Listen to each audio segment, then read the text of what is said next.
네, 더불어민주당이 본격적인 공천 심사에 앞서서 예비 후보자 적격 심사를 벌이고 있는데요.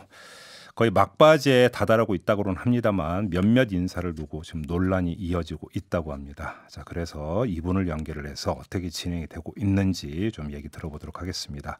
더불어민주당 공직선거 후보자 검증위원회 간사를 맡고 있는 진성준 전 의원 전화로 연결합니다. 자, 나와 계시죠? 네, 안녕하십니까. 네, 진성준입니다. 안녕하세요. 거의 막바지라고 제가 그러니까 소개 말씀드렸는데 맞습니까? 네, 막바지가 맞습니다. 다음 주 네. 회의를 마지막으로 상정하고 있습니다. 아, 다음 주 회의가 마지막 회의. 예. 네네. 자, 근데 일단 궁금한 게 여기서 적격성 심사를 하는데 적격성 심사가 통과된 사람만이 공천 심사 대상이 되는 겁니까? 원칙적으로 그렇습니다. 네, 다만 예. 공직자 사퇴 시한을 넘겨서 예. 불가피하게 검증 신청을 하지 못한 경우가 있을 수 있거든요. 네. 또 아주 특수한 사정으로 검증 신청을 사전에 하지 못해서 네. 공천관리위원회의 공천 신청에 응한 분들도 불가피하게 있을 수 있다고 봅니다. 예. 그분들에 대해서는 공천관리위원회가 검증 소위원회를 자체적으로 구성했기 때문에 그 검증 절차를 거친 후에 공천심사에 들어갈 것으로 보입니다. 공직 사퇴 시한 지금 말씀하신 건 예를 들어서 이제 그 비례대표 같은 경우는 30일 전에만 사퇴하면 되니까 이런 경우로 말씀하시는 거죠? 네네. 그렇습니다. 자, 그러면 이분 이야기부터 이제 정리를 하고 넘어가는 게 좋을 것 같은데요. 정봉주 전 의원의 적격성에 대해서 이런저런 지금 보도가 나오고 있는데 한 보도를 보니까 정봉주 전 의원이 적격성 심사 신청을 안 했다고 하던데 맞습니까? 예, 정봉주 전 의원님은 저희 검증위원회에 검증 신청은 하지 않았습니다. 아, 그러면 지금 검증이 안 되는 거고, 그러면 적격성 심사 결과가 나오지 않는데 그러면 이러면 공천 자체가 안 되는 거 아닌가요? 그것은 공천관리위원회가 판단할 건데, 네. 아까 말씀드렸던 것처럼 공천관리위원회 산하에 검증소위원회를 구성했기 때문에 네. 그 절차를 거쳐서 검증이 된다면 네. 공천 심사에는 들어갈 수 있을 것으로 보입니다만 예. 공천관리위원회가 결정해야 될 사안이다 이렇게 보고 그런데 있습니다. 이제 그러면 그 검증위원회의 적격성 심사를 거치지 않았다 하더라도 공천관리위원회 산하의 어떤 검증 소위에서 다시 심사하면 되는 절차는 남아 있다고 하셨지만 문제는 네. 그게 이제 특별한 사유가 인정이 되는 경우죠, 그러면. 이제 그렇기 때문에 네. 그 사안에 대해서는 공천관리위원회가 판단해야 될 사안이다 이렇게 말씀드리는 것입니다. 그러니까 이제 이게 특별한 사유이기 때문에 소위에서 그 심사를 해서 그러니까 공천 심사에 넘길 수 있는지 없는지는 소위에서 판단할 문제다 이런 말씀이신 거죠, 정리를 하면. 그렇습니다. 예. 그 특별한 사유라는 게 어떤 것인지 더 구체적으로 이렇게 항목이 그러니까 나열돼 있습니까? 아닙니다. 저는 공천관리위원회에 소속돼 있지 않기 때문에 네. 공천관리위원회가 어떤 기준을 가지고 있는지는 제가 알지 못합니다. 알겠습니다. 그럼 이거는 좀 그 공천관리위원회의 어떤 움직임을 좀 봐야 되겠네요. 일단 그렇게 정리를 그렇습니다. 하도록 하겠고요.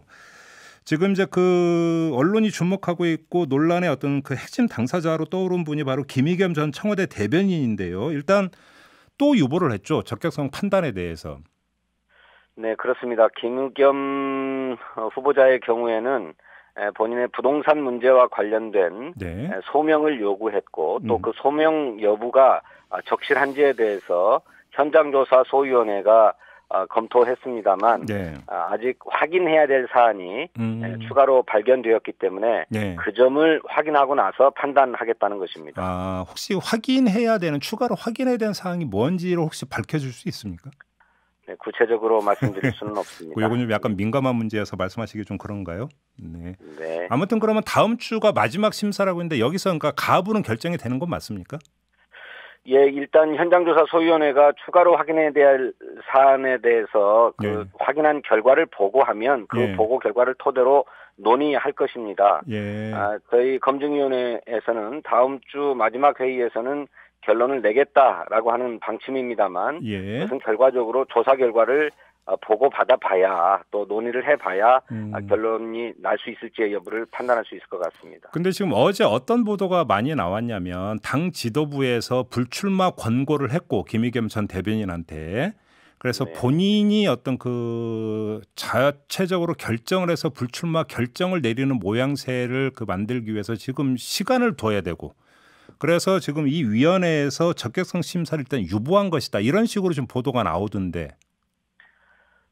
그것은 정치적인 외부의 해석인 것 같고요. 예.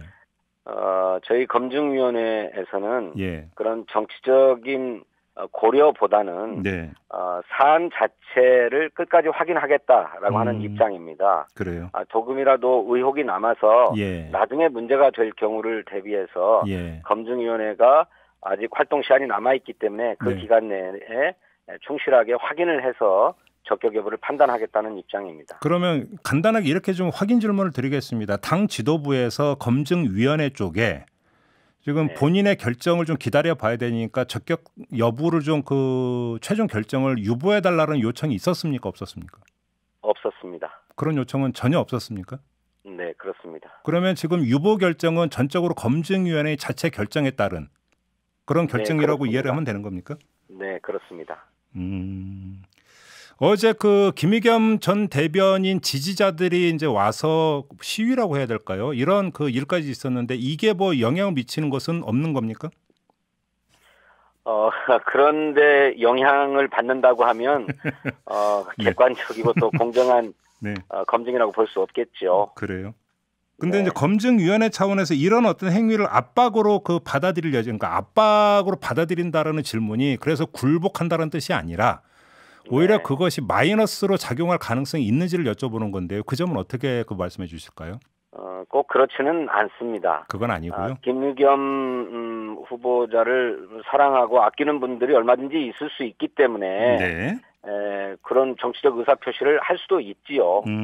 그렇지만 그런 것은 전혀 고려의 요소가 아닙니다. 플러스든 마이너스든 고려 대상이 아니다 이런 말씀이신 거고요. 정리하면. 그렇습니다.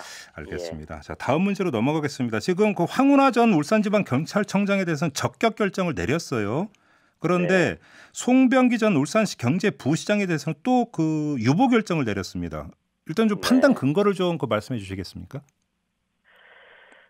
기본적으로 검찰의 이른바 하명 수사 의혹에 대한 수사로 시작된 사안이면은 맞습니다만, 예. 황운하 전 경찰청장에 대해서는 검찰의 보복성 수사 혐의가 매우 짙다고 저희들은 보고 있습니다. 아, 그렇게 봤습니까? 예. 네, 실제로 황운하 전 청장은 김기현 울산시장에 대한 비위 첩보가 경찰청 상부로부터 전달되어 왔고 그래서 수사에 착수하게 된 것이지 네. 무슨 그 첩보의 출처가 청와대라든지 또는 무슨 어디라든지 전혀 알지 못했다라고 하는 입장을 견지하고 있고 네. 또 이 김기현 울산시장에 대한 수사가 1년 반 전에 있었는데 그때로부터는 지금까지 아무런 문제 제기가 없다가 네. 갑자기 총선을 앞둔 시기에 예. 검찰이 직권 남용 혐의로 수사를 한 것에 대해서는 정치적 의도가 있다는 주장을 계속해 왔고 예. 이러한 본인의 입장과 소명이 저희 검증위원회에 납득과 이해가 있었기 때문에 적격 판정을 하게 된 것입니다. 예. 송병기 전 울산부시장은 저희 당에서 파악하는 바로는 송 부시장이 이번 총선거에 출마할 의사를 가지고 있지는 않았던 것으로 파악하고 있습니다. 아, 그래요? 그런데 예. 본인이 수사를 받고 있는 상황에서 네. 더구나 검찰에 의해서 구속영장이 청구되고 물론 법원에서는 기각되었습니다마는 그런 상황에서 갑자기 출마 선언을 했기 때문에 네. 이 출마의 배경에 모종의 어떤 의도가 있는 게 아닌가라고 하는 판단을 할 수밖에 없었고 예. 또 자칫 수사의 전개 양상에서 심각한 측면이 나올 수도 있겠다는 판단을 해서 예.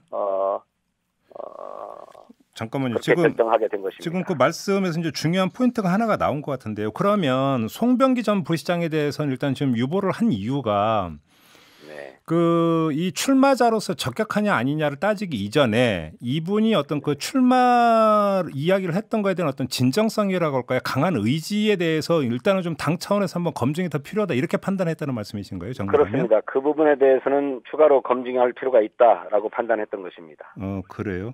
자, 그런데 이제 문제는 그러면 그 점은 알겠고요. 근데 황운하 전 청장 같은 경우도 아직 그 검찰 조사를 받지 않은 상황이고 경우에 따라서는 기소 상황을 배제할 수가 없는 것 아니겠습니까?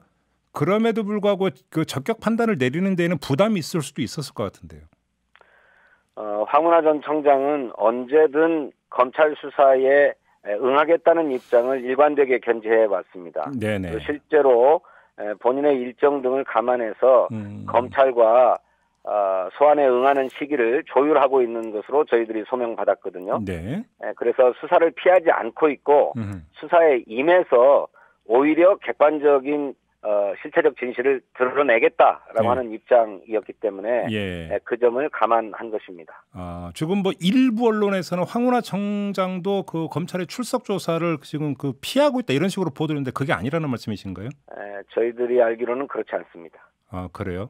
그러면 검찰하고 지금 출석 시점이 조율되고 있는 것이다. 예, 그렇게 알고 있습니다. 자, 그러면 한번 이렇게 그 가정을 상황해 보죠. 그러면 그 이제 적격성 심사 끝나고 공천 심사 단계에서 공천 심사 단계에서 만약에 검찰이 황운하 전 청장에 대해서 조사를 끝내고 기소 여부를 결정을 했는데 기소를 만약에 한다고 한다면 공천 심사에 그게 영향을 미칩니까 안 미칩니까?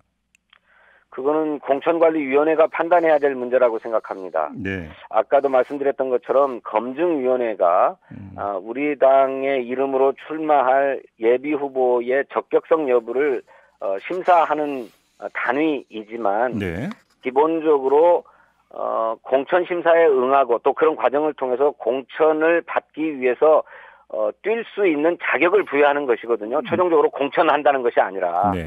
그런 점에서 검증위원회의 역할과 공천관리위원회의 역할은 좀 다릅니다. 공천관리위원회는 최종적으로 민주당의 후보를 가려내는 과정이고 검증위원회는 그 민주당의 후보가 되기 위해서 예비 후보로서 뛸 수 있는 자격을 부여하는 과정이거든요. 그런 점에서 심사의 강도라고나 할까 정무적 판단의 여부 문제는 조금 다릅니다. 공천관리위원회가 훨씬 더 엄격하고 또 때로는 정무적인 판단도 하는 곳이라면 검증위원회는 꼭 그렇지는 않다는 점 말씀드리고 싶습니다. 알겠습니다. 이제 적격성 심사 기준이란 게 또 있기 마련인데요. 이제 관련된 이야기일 수가 있을 것 같은데 우상호 의원이 어떤 이야기를 했냐면 당 지도부는 너무 도덕적으로 성인 군자들만 공천하려고 하면 안 된다라고 이야기를 했거든요. 그러니까 도덕성에 대해서 너무 높은 어떤 그 기준을 놓고 적격성 심사 더 나가서 공천 심사를 하면은 좀 문제가 있는 거 아니냐라는 주장인 것 같은데 어떻게 받아들이세요? 저 일리가 있는 지적입니다. 그래서 그동안에 저희 검증위원회는 주로 법률적 기준을 가지고 판단을 해왔습니다. 그 최소한의 도덕이라고 해야 될까요? 그런 점에서 아주 높은 수준의 도덕적 검열을 한 것은 아니고 법률적 검열을 해온 것은 사실입니다. 다만 사안이 국민적 관심이 크고 사회적 물의를 야기했다고 보는 사안에 대해서는 그 도덕성의 문제가 법률 문제로 바로 연결되는 것이 아니라 하더라도 그때는 저희들이 신중하게 검토를 해왔습니다. 알겠습니다. 마지막으로 지금 이훈 의원하고 민병두 의원 두 명에 대해서는 공천관리위원회의 정밀 심사를 요청하기로 했나요? 네, 그렇습니다. 이건 어떤 사유로 이렇게 결정을 하시게 된 건가요? 이훈 의원에 대해서는 본인의 사생활과 관련된 제보가 있었습니다. 이 제보 과정을 검증위원회가 충분히 확인했습니다만 추가적으로 피해 당사자로부터 문제 제기가 있을 수도 있다고 보았기 때문에 그 점을 염두에 두고 심사해 달라라고 하는 의견이었고요. 민병두 의원도 잘 아시는 것처럼 이른바 미투 의혹이 제기된 바 있었고 그에 대해서 의원직 사퇴까지 불사하는 태도들을 보여왔는데 이미 정리가 되었고 저희들이 검증했습니다만 추후에 또 문제가 발생할 수 있기 때문에 그 점을 염두에 두고 심사해달라는 뜻입니다. 알겠습니다. 하나만 더 여쭤볼게요. 이제 이게 검증이 소관인지 아닌지는 잘 모르겠습니다만 그래도 이제 그 당원의 한 사람으로서도 말씀을 하실 수 있을 것 같은데 원종건 씨 문제 있지 않습니까? 결국은 당에서 이제 외부 인사를 영입하는 과정에서 검증이 너무 소홀했고 구멍이 뚫렸던 것 아니냐라는 비판이 있던데 어떻게 생각을 하세요? 인재영입위원회에서도 틀림없이 영입할 인재를 대상으로 한 검증을 진행을 했을 것입니다. 그런데 원종건 씨의 문제와 관련해서는 대단히 이 사적인 영역의 문제이고 또 내밀한 문제이기 때문에 네. 다 검증하기가 어려웠을 것이다.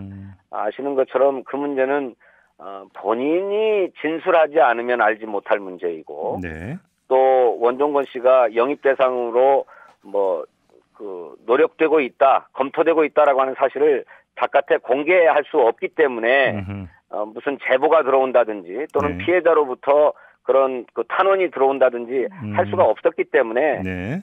검증에 기본적으로 한계를 갖고 있는 사안이었다 이렇게 생각합니다.